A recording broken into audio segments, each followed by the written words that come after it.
have started with the first chapter, that is Principles of Management.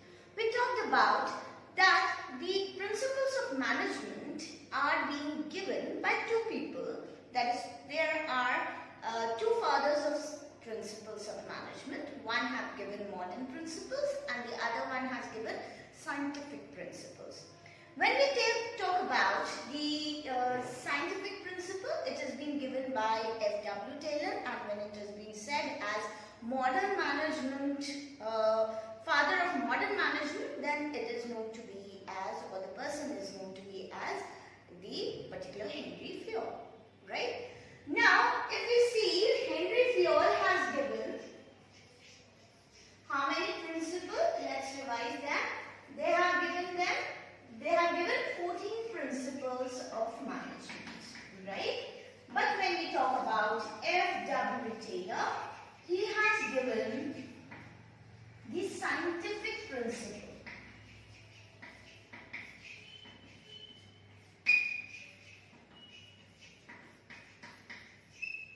Now, what are principles? If we say, principles are said to be rules and regulations.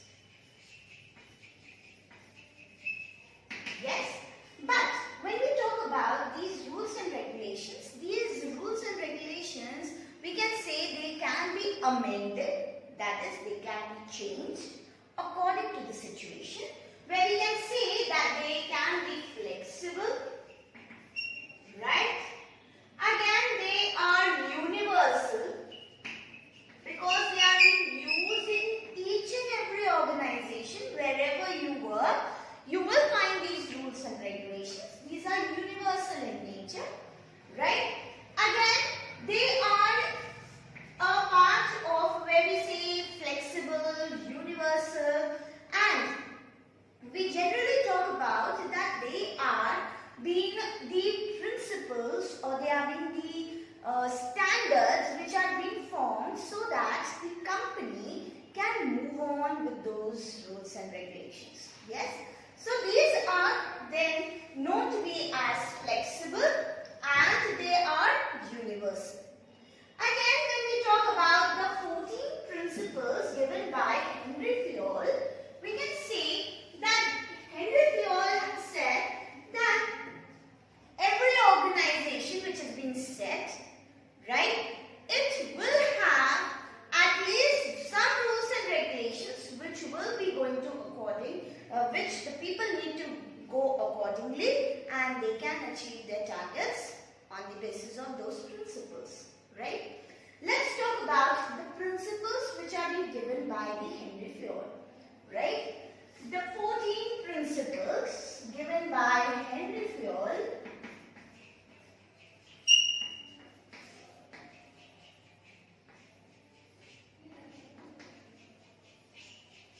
The 14 principles given by Henry Fayol are, the first one, if you remember this, we have done this in an acrostic way where I have arranged them in the same dad,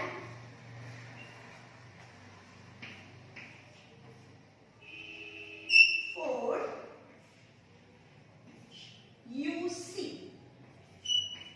If you remember, we did this, right? A child asked his father, "Dad, you see, these are the first 5 principles amongst the 14 principles of management." Right? When we talk about B, B stands for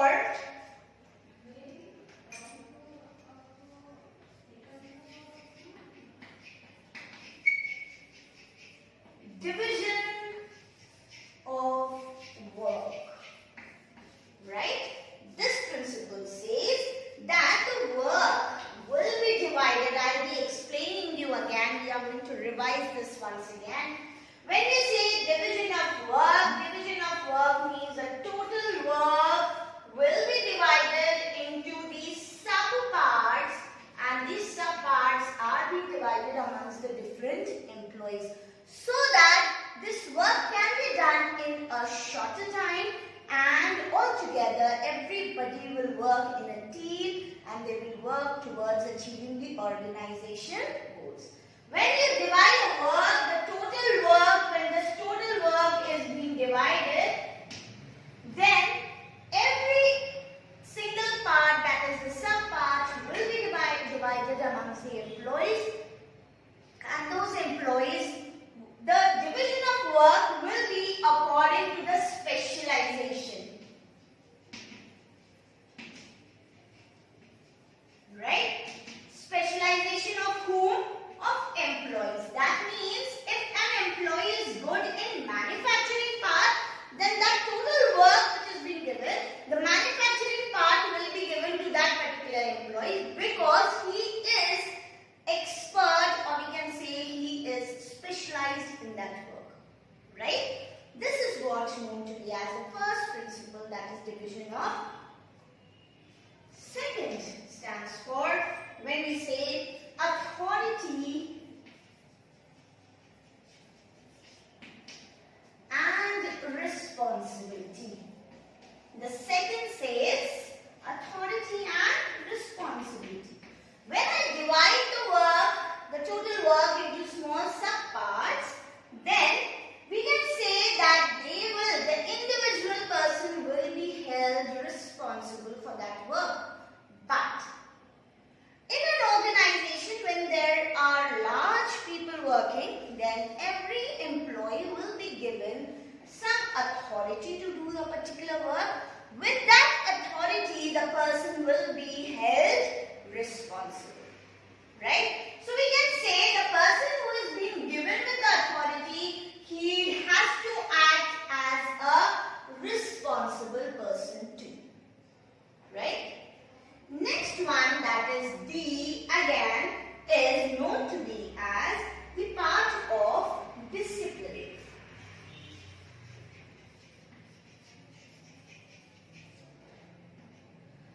In an organization, when the work is being divided into single subparts, those work are being distributed, then every individual working in an organization need to follow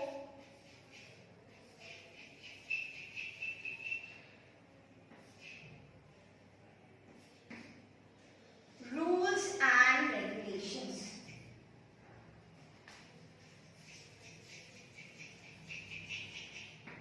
Yes, that is what maintaining the discipline in the organization is not only the work of the heads, but all the employees working in the organization need to follow the rules and regulations.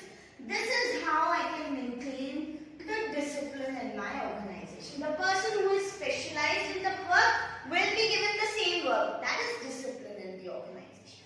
The person will follow the rules and regulations. That will be the discipline. That is, need to follow the rules and regulations. What does U stands for? U stands for unity of command. This is very important, students. Please remember this. This can come in your exam for one word also, or for the fill in the blanks, or it can be the differentiation part also, right? That is, when I say unity of command, what is unity of command means? As I told you that this total work will be divided into subparts, right? These subparts will be distributed amongst the employees in the organization. Now in an organization, there will be different departments. Different departments will be doing their different work, individual work, right? What is unity of command? Every department will have heads.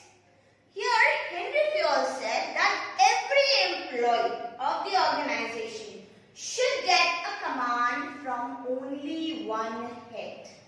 That is, I as an employee working in an organization, my head should be one, and these one head will give commands to whom? To different employees working under him.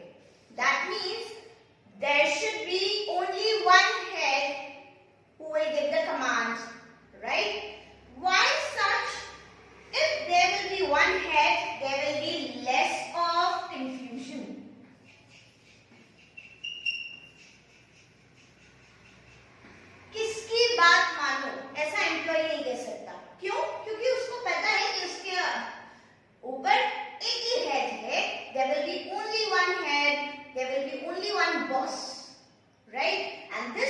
boss will give command to different employees working under him.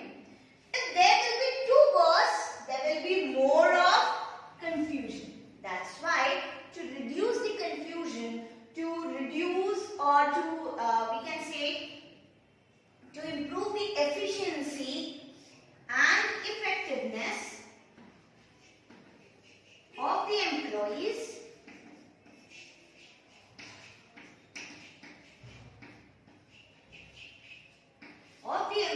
what the people will do?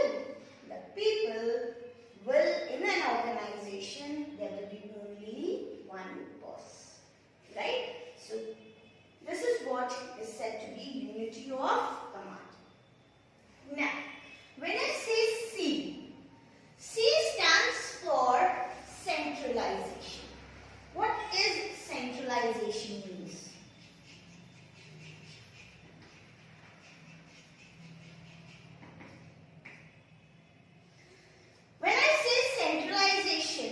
Centralization is generally followed in small organization, and there is another concept of decentralization, that means which is being done in large organization. Now what is this?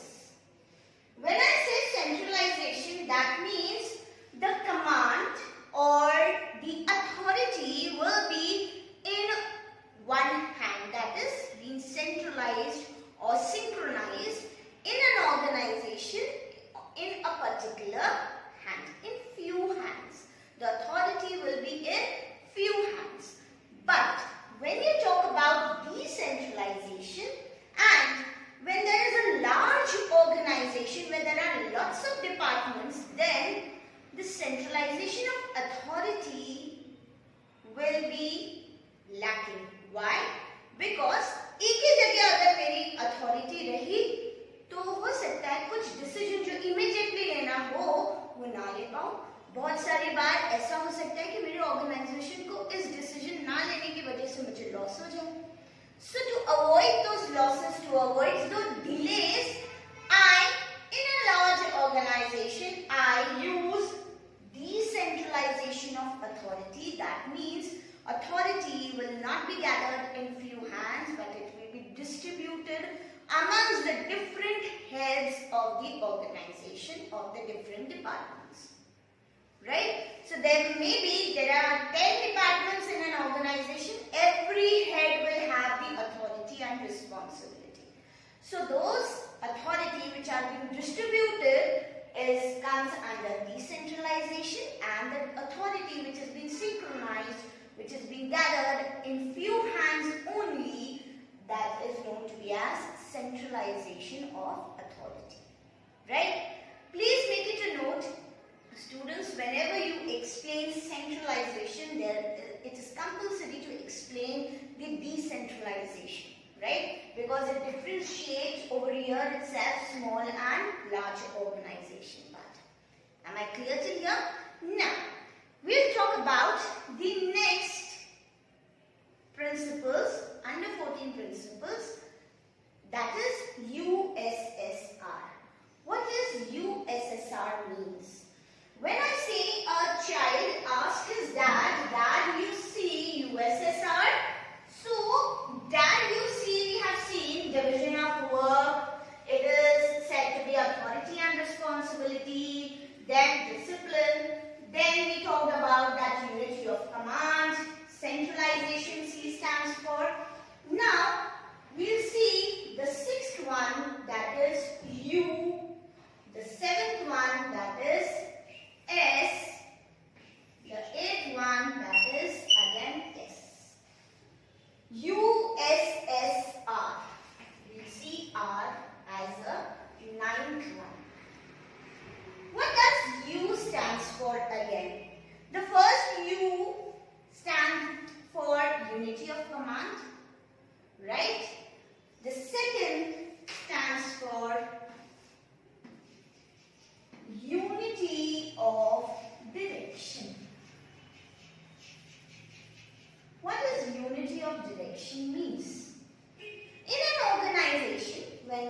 a person is been working, right? When employees are been working, every employee should get a command from only one boss.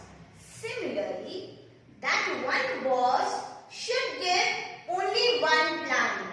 That is, the planning should be done all together and the same goals should be conveyed to the employees working under him. Why? Because some different goals which are being given to different people, they will get confused, they will not be able to achieve the organization goals. So organization goals should be one, and this organization goal should be distributed or should be conveyed by different heads under one plan to different employees. Now, unity of direction means one head, one plan.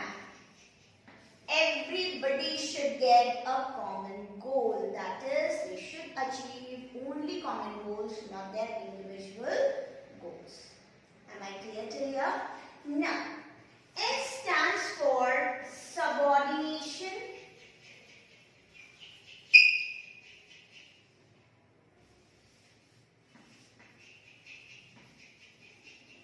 Of individual goals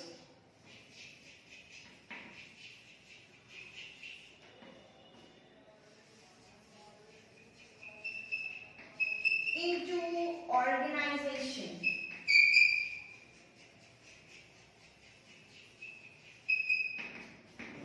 Right? Now what does it mean? As I said, in an organization there should be one head, right? Which should give only commands to one head, one commands to every employee. But he should also convey the one plan. That is, plan should be same for different employees working under him. Right? Now, subordination of individual goals into the organization goals. When in an organization, the employees working in the organization works towards achieving only one goal, then they are achieving which goal? They are achieving the organization goals. Right? But if that particular head doesn't give them the particular specification of the goal, they will work for their own individual goals. That is, more salary, he will work more to achieve more salary. He will work very hard, dedicatedly to make his own image in front of his head good.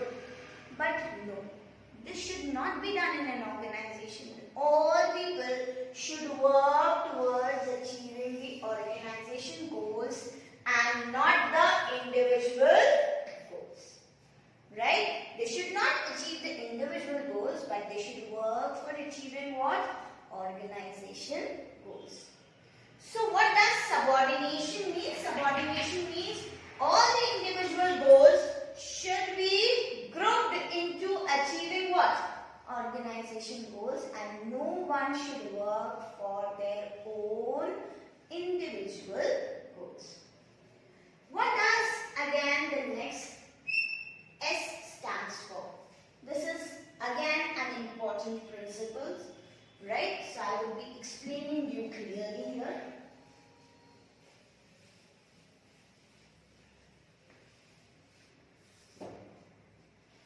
The eighth S stands for Scalar Chain.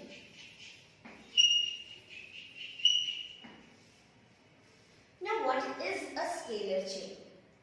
When I say I am working in an organization which have three departments, for example, HR department, finance department and marketing department. I am working in an HR department, my friend is working or my colleague is working to whom I need to contact, he is working in the marketing department. Right? Again, we can see that in an organization there are different levels. Right? We can say top level, then middle level and lower level. Yes? Isn't it? Now, if a person working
The long chain of communication is known as scalar chain.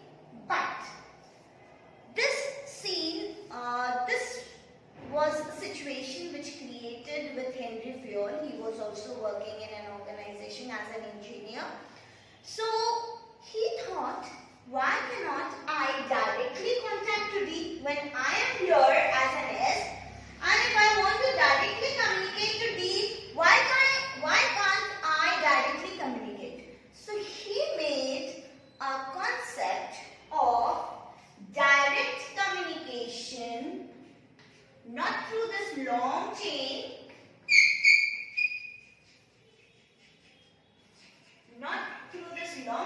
but the shortest chain of communication, which is known to be as gangplank. Right?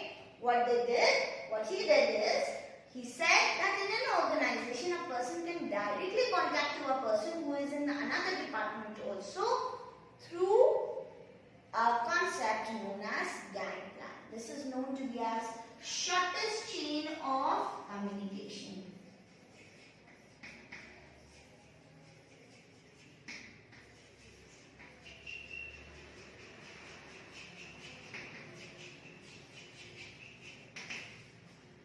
Is it clear? So this is gangplank and this is long chain of communication, which is known to be as. Now students, let's see what does R stands for. We said that USSR. Dad, you see USSR. U stands for unity of direction, S stands for subordination of goals, S stands for scalar chain, and R stands for remuneration. What is remuneration? When we say remuneration, it is known to be as salary, wages, right? Or we can say incentives. Many times it is only known to be as salary and wages, not the incentives. Incentives are said to be the extra payment which they get. Now what is a remuneration? In an organization, when an employee is working, right, he can be motivated. A motivation can be given in two ways, right, to an employee. एक head क्या कर सकता है, अपने employee को motivate कर सकता है कि और अच्छे से काम करे. कैसे? ये motivation दो प्रकार से हो सकते हैं. एक monetary और एक non-monetary.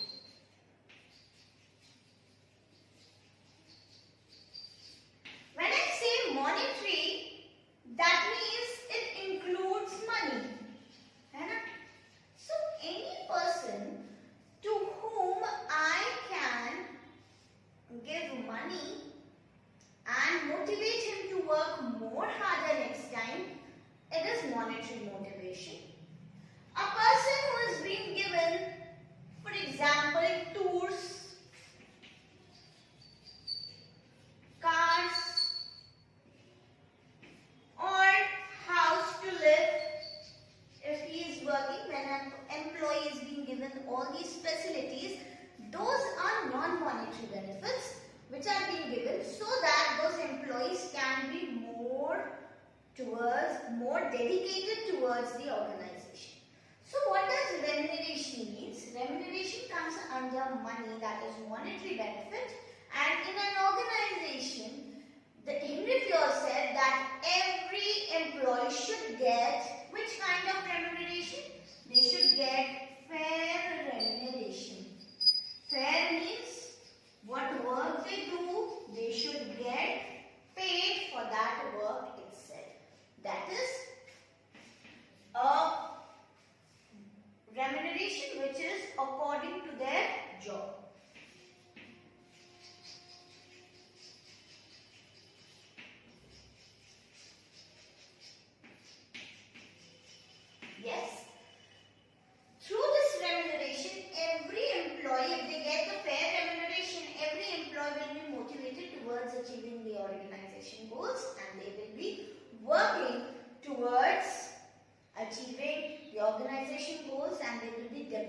the organization in whole. What does O stands for? Now, the child said, "Dad, you see USSR?" The dad replied, O. O, I, C. Right? What does this mean? O stands for, now, if we talk about the dad said OIC. So what does O, I, and C stands for? C is SEE. Right? O stands for principle of order. What does order means? In every organization, the work should be done in an order, and all the things should be placed in a proper manner. That is, right things at right place. Right? That means everything should be placed in the right places. Every human being or every employee should be placed in the right place so that they can work more efficiently or effectively. Why this is being done? To improve what? Improve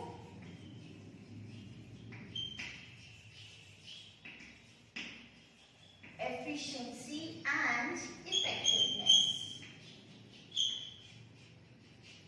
of things and of human. Right? So order means keeping right things at the right place and improving the efficiency and effectiveness of the material in the organization. Everything will be kept in a right place, right? So it will be helping in improving the efficiency. Second, it can help in minimizing the wastage.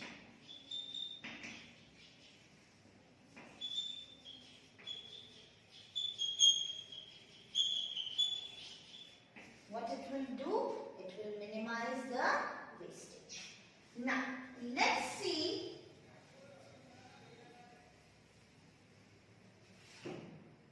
O stands for, as I said, order, right things at right place. What does I stands for? I stands for, again, the part of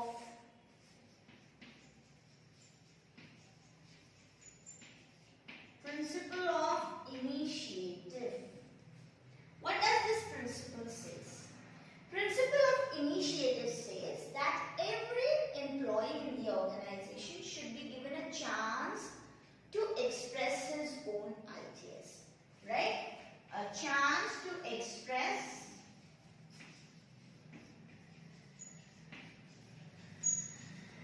ideas. That is, he should be given chance to express the ideas so that he feels more attached towards the organization. When an employee is being asked for the suggestion, when an employee is being asked for the ideas, then employees will be more dedicated towards the organization. They will be more working towards achieving the organization goals for the organization. Right? So, initiative means taking first step, right, towards achieving the organization goal. And every employee should be given a chance to take first step towards achieving the organization goals.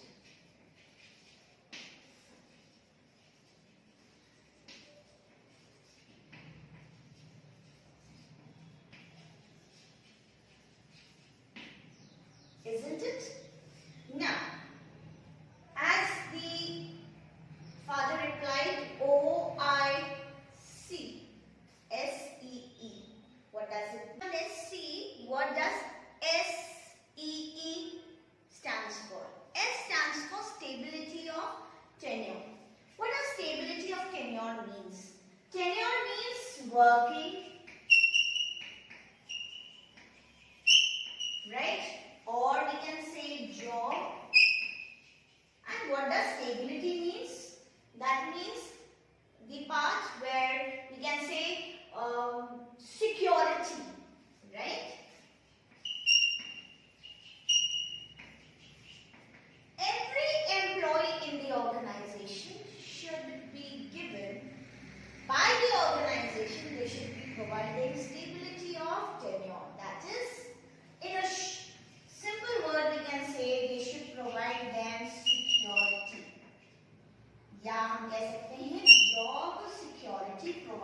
employees towards the organization and loyalty. Loyalty यहाँ पे बढ़ जाएगी, employ और ज्यादा loyal हो जाएगा organisation के। तो हर एक ऑर्गेनाइजेशन को क्या प्रोवाइड करना चाहिए? They should provide stability of tenure, that is they should provide job security to each and every employee. अभी जैसे पेंडेमिक सिचुएशन थी या आगे आने वाले समय में जो सिचुएशंस हो सकती हैं ऐसा कि बहुत सारे ऑर्गेनाइजेशन अपने एम्प्लॉयज को निकाल सकते हैं, राइट? या उनको रेम्यूनरेशन नहीं देंगे, तो क्या वो एम्प्लॉयज लॉयल होंगे अपने ऑर्गेनाइजेशन के लिए? वी से नो, बिकॉज रेम्यूनरेशन और जॉब सिक्योरिटी दोनों ही बहुत इंपॉर्टेंट है। तो हर एक ऑर्गेनाइजेशन को जॉब सिक्योरिटी देना जरूरी है। And if you all stressed on this principle, he said every employee should get a stability of tenure in their job, right? Now, what does E stands for? E stands for equity. That means everybody should be treated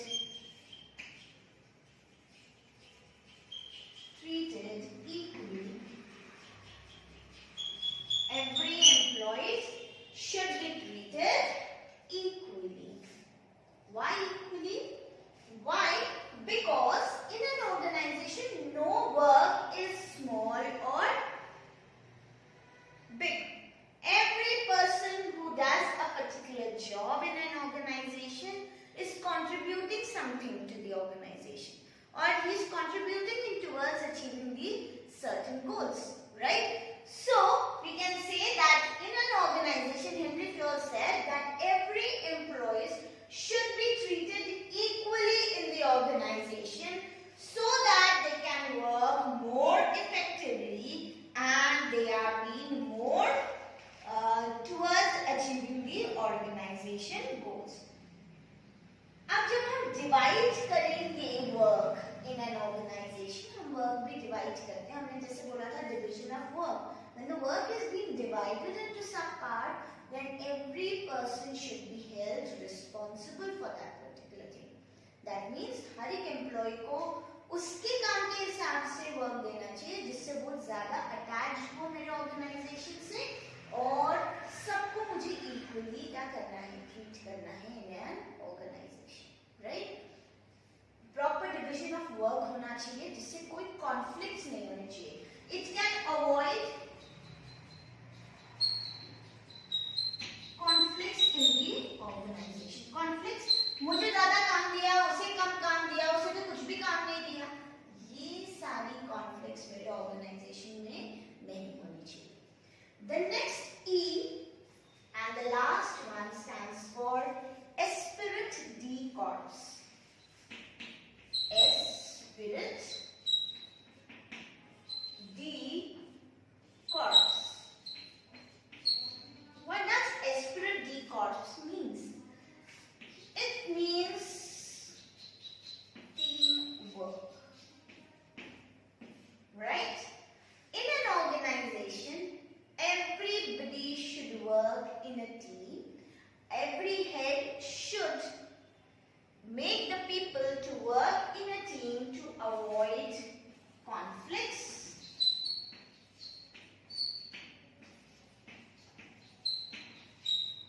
to avoid insecurity, and to increase efficiency, effectiveness,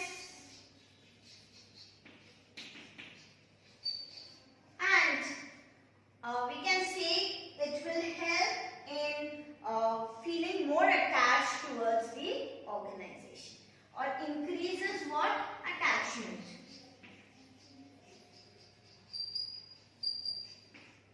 Yes? So, here we say that Esprit de Corps means teamwork, and teamwork will help. Every organization should work in a team so that they can avoid conflicts and they can avoid insecurity in the minds of the employees. It will also increase in efficiency and effectiveness. happiness of the employees working, and it will also help them to feel more attached towards or feel more loyal towards the organization. So quickly, let's see what does the 14 principles says. This was the 12th one, this was the 13th one, and this was the 14th. Let's quickly do this. I'll only write the names and you need to revise with me once. First one was second, third, fourth, fifth. The first one was dad, you see, you. Sixth one was 6, 7, 8, 9, and 10. You see, USSR, that said O, I, C. Right? This means D stands for division of work.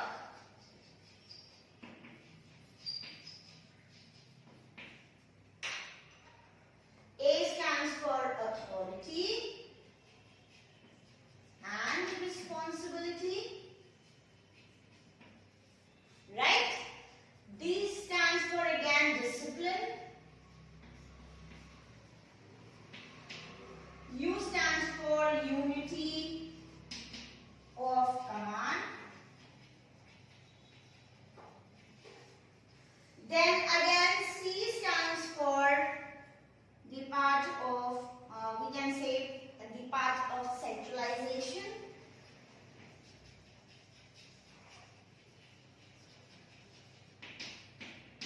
Right? U stands for the part of unity of direction.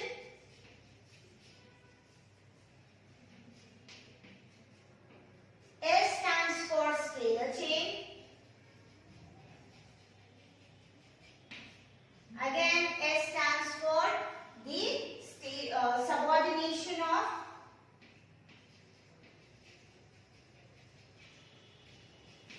of goals. R stands for remuneration.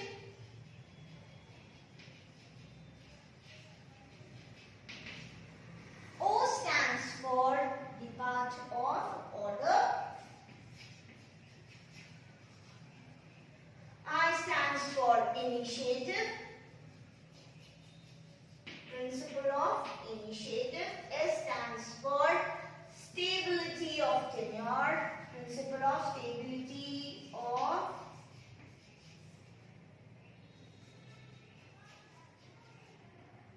tenure. Right? E stands for